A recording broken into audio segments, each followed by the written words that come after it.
dominating sense of unity, but the variations in level are implied by the terrace, saved by the sets of steps that follow up and down the rhythm of the arches, because it is certainly the attics that hold up the terrace.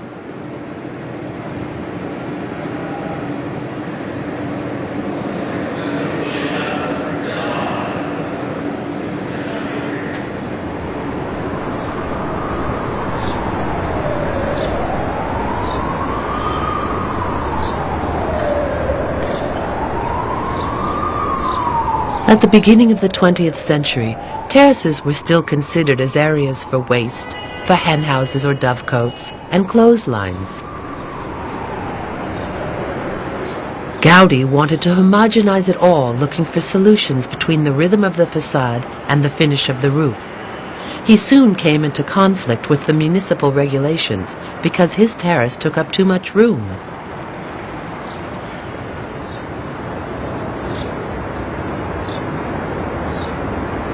All sorts of utilitarian functions were designed to go into this unusual roof.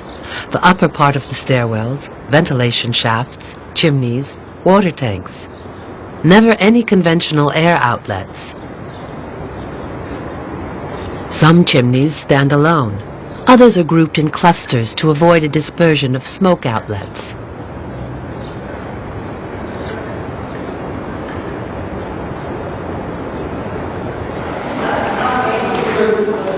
This unstable space, changing and chaotic, was a source of danger for anyone using it, but Gaudi the mystic refused to put safety rails around the vertiginous patios.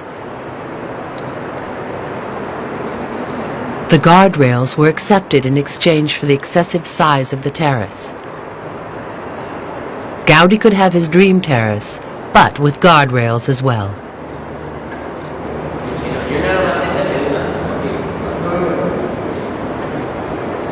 Between the temptation to be flamboyant and a taste for improving or even improvising, the Casa Mila seems to teeter between the trivial and the sublime.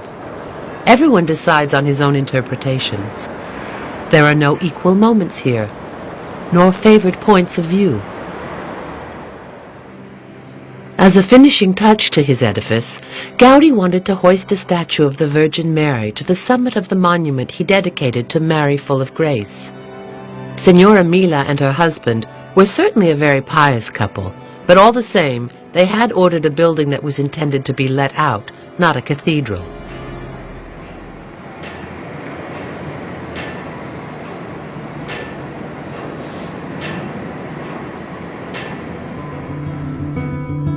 The disagreements with Senor and Senora Mila went to such lengths that the satirical papers reported them.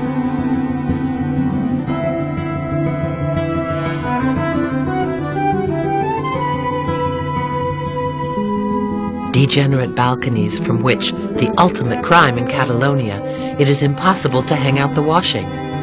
A cage for rats and crocodiles. Sheds for zeppelins. As years went by, the scandalous Casa Mila gave rise to more indifference than passion, and it was no doubt Salvador Dali who was one of the first to reinvest the premises, to claim responsibility for the tormented source of a Catalan soul. Gaudi was 58 in 1910, when, furious against the promoters, for the last time he surveyed the still incomplete labyrinth of the Casa Mila and left before it was finished. The Milas refused to pay the whole of his fee. Gaudi took them to court and won, and the Milas had to mortgage the house to pay him. Retribution achieved, Gaudi donated all the money to a monastery.